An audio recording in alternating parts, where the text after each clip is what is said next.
There are moments that make me really question why the hell I go through all of this pain and suffering of being a Philadelphia Eagles fan. And today is just one of those days.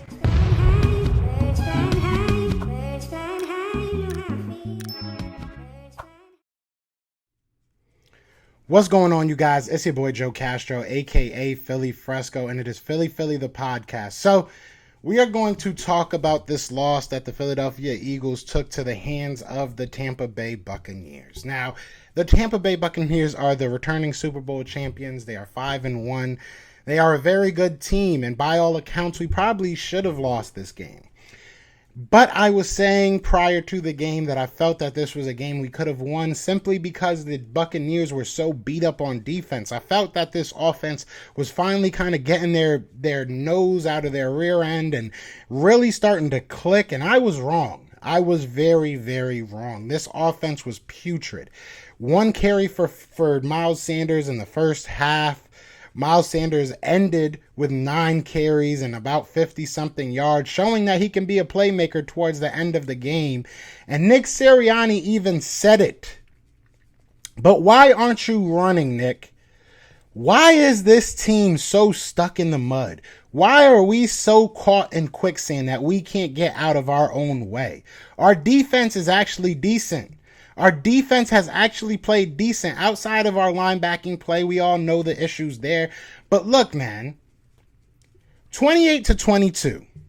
We came into this game down 28-7 at the half. We did nothing all first half, and then we figure it out in the second half. We actually only had 4 penalties. What is going on? Why can't we get out of our own way? The Philadelphia Eagles have brought me to a point that I'm honestly starting to just give up. I'm starting to realize that this Eagles front office does not care about this season. We just traded Zach Ertz. We got Tay Gowan. I hope that he balls out. I hope that he's a great player for us. But that move after a loss like this, that I feel like the front office and the freaking coaching staff gave no help to this offense whatsoever, has just thrown in the flag. They've thrown in the white towel. I'm over it, man. I'm over it. Year after year, we see this. Outside of 2017, which after, the more time that passes, the more it becomes an anomaly. After 2017, we have abandoned the run. We have abandoned our playmakers. We have abandoned common football sense. At the cost of a franchise. At the cost of a possible franchise quarterback in Carson Wentz. At the cost of a Super Bowl winning coach in Doug Peterson. At the cost of a coach who took a Phillip Rivers, who damn near had no business being in the NFL, to the playoffs in his first year as a head coach. We have went from the top of the top, from the highest point on the mountain to the lowest of lows. And I understand people are going to say, Joe, we're young, we're rebuilding, this is still a new team. I know. But that's not the issue. It doesn't matter who's on this field anymore. The issue is with Howie Roseman. The issue is with Jeffrey Lurie. I'm tired of having to say the same thing. I'm tired of having to nitpick players to try and find guys that can actually fit what this team wants. It should be the other way around.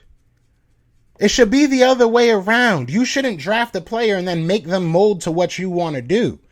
If you have a player with talent, you fit your team around that talent. And we have continuously not done that. We have had great running backs in our past. Brian Westbrook, LaShawn McCoy. These guys may not even look at the Hall of Fame because of the systems that we run, because we devalue the running back position so much. And now it looks like we're doing it to the tight end position. We said that we gave up Zach Ertz because we have, Tyree Jackson, who didn't play a single snap in the preseason. This is the genius minds that are making our decisions. And I think Tyree Jackson has the size, skills, and athleticism to become something very good. But you do not get rid of a Zach Ertz with the thought that someone who never played a snap at the position, who's a former quarterback, is going to be able to make that transition overnight. Now the positives are that it sounds like Tyree Jackson may be coming back this year. We may get to see if he is that guy. It sounds like Jack Stoll is going to get some more burn, which I think he's a good player. Dallas Goedert is obviously someone we've wanted to see play for a long time and be that number one guy. So we get to see that. But the mindset of this franchise has just baffled me for years on end, and I feel like it's never going to get better. I feel like we are stuck in this rut. You know, Jalen Hurts, I'm very critical of Jalen Hurts and what he can and can't do as a quarterback.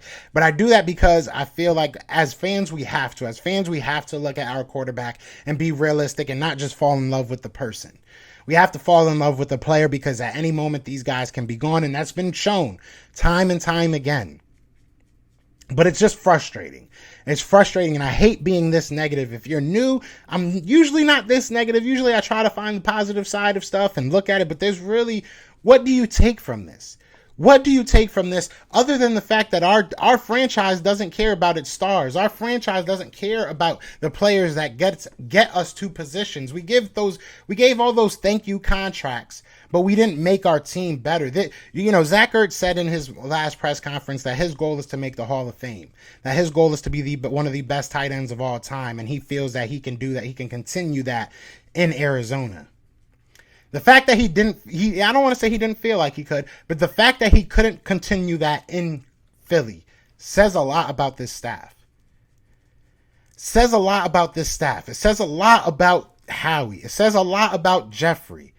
You know, I'm starting to really feel like Nick is just coming in here as a fall guy. He doesn't have any say in what's going on because this has been going on for the past 10, 15, 20 years. When we had Donovan McNabb, we didn't run the ball enough. You know, we can go back and look back at all these. Go look in your Facebook memories if you're old enough. Go look at that because I do that sometimes and I see me complaining about us not running the ball under Andy.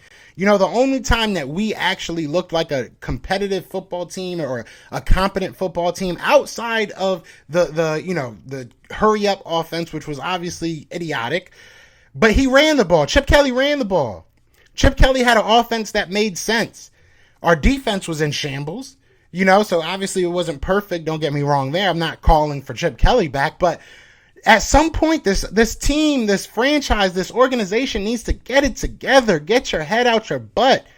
You're continuously, Nick Sirianni came in here with so many people saying so many good things about him, and now he looks like a fool. Doug Peterson came in here, made a name for himself in the first 2 years, and then it just all fell apart. We heard that you were complaining that he ran the ball too much.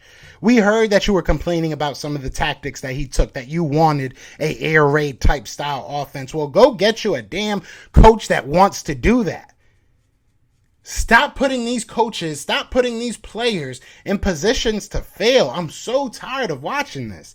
Look, we almost had a chance of coming back. But realistically, if we would have won this game, I still probably would have been going through the same emotions that I am right now because we saw this last year. We were all giving Carson Wentz the benefit of the doubt because he had a good third and fourth quarter, maybe third quarter, maybe fourth quarter. Usually it wasn't both. Usually we just had a good little quarter and we had a nice little comeback and it looked like we had some life. And then the next week we went through the same exact thing. That's what's happening right now. That's what's happening right now. The Atlanta game looks like an anomaly.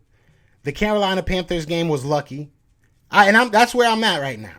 That's really where I'm at right now. This coaching staff and this front office does not want to win games. They want 3 top 10 picks. That's where I'm at. That's how I feel because you're just not helping them anymore. I'm so over what we have become, and it's not going to change until Howie Roseman is gone. That is it. That is the whole thing. And I want to talk about plays and this and that, and I'll go through it with we're going to do a film session obviously, but I'm just so tired of seeing the same thing over and over and over and over and over again, having the same arguments with Eagles fans over and over again. This is on Howie, man. This is all on Howie, and it's not going to end until the man is gone. So you guys let me know what you think in the comments, man. I'm sorry I had to rant real quick. But you guys let me know how you guys are feeling. Rant in the comments if you want, man. Be sure to hit that like, hit the subscribe. Please help me on my way to get to 3K. We're very, very close. I can feel it in my bones. Maybe that's going to be the one good thing from this whole season. But other than that, man, y'all know what it is. It is Fly Eagles Fly, and we are out here. Peace! Everywhere, this is for Yeah. you. Fly Eagles flying on the team. Touchdown, touchdown. Time to get Jalen this ring. You don't really want to start a thing. This a bird game nation, baby. It's a Philly thing. Hater, and you looking like you type trash. I'm just here calling the Philly the podcast. And we can call a man dog or watch Miles score off the handoff. Rest of the division, your man soft. Jackson like Sean, hunting like Randolph.